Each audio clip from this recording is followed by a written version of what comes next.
राज्याच्या राजकारणात गेल्या 4.5 दशकापासून झंझावात निर्माण केलेल्या आपल्या रोखठोक शैलीनं अनेकांना चकित करून सोडलेल्या कामाचा माणूस म्हणून अखेरच्या श्वासापर्यंत ठेवलेली प्रतिमा, ग्रामीण महाराष्ट्राशी जोडलेली नाळ, स्वतःसाठी राजकीय विद्यापीठ करून घेतानाच दिलेला शब्द मोडायचा नाही, आपण कामाचा माणूस आहे हे जपताना केलेला संघर्ष आणि असंख्य भावभावनांच्या हिंदोळ्यावर बारामतीच्या विद्या प्रतिष्ठानमध्ये आज राज्याचे उपमुख्यमंत्री अजित पवार यांना अत्यंत शोकाकुल वातावरणात शासकीय इतमामात निरोप देण्यात आला। अजित पवारांच्या पार्थिवाला चिरंजीव पार्थ आणि जय पवार यांनी मंत्राग्नी दिला। यावेळी अवघ्या बारामतीसह राज्यात सन्नाटा पसरला।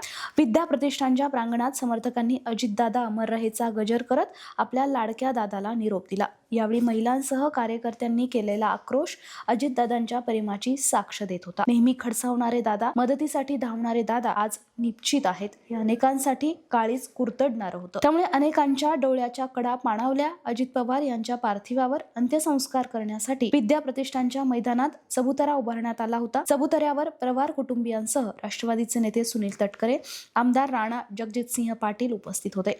अजित पवार यांचं पार्थिव सकाळी काटेवाडीत ठेवण्यात आलं होतं। यावेळी हजारोंचा जमावाला अश्रू अनावर झाले। यावेळी झालेली अभूतपूर्व गर्दी पोलिसांना सुद्धा रोखणं अशक्य झालं होतं। आमदार रोहित पवारांनी केलेल्या विनंतीनंतर जमाव नियंत्रित आला। आमदार रोहित पवारांनी केलेल्या विनंतीनंतरच जमाव नियंत्रित झाला। अजित पवारांना मूळ गावी श्रद्धांजली वाहिल्यानंतर त्यांचं पार्थिव विद्या प्रतिष्ठानमध्ये आणण्यात आलं। यावेळी अजित पवार यांच्या पार्थिवाचं पत्नी खासदार सुनेत्रा पवार, अजित पवारांच्या भगिनी तसेच सून यांनी अंत्यदर्शन घेतलं।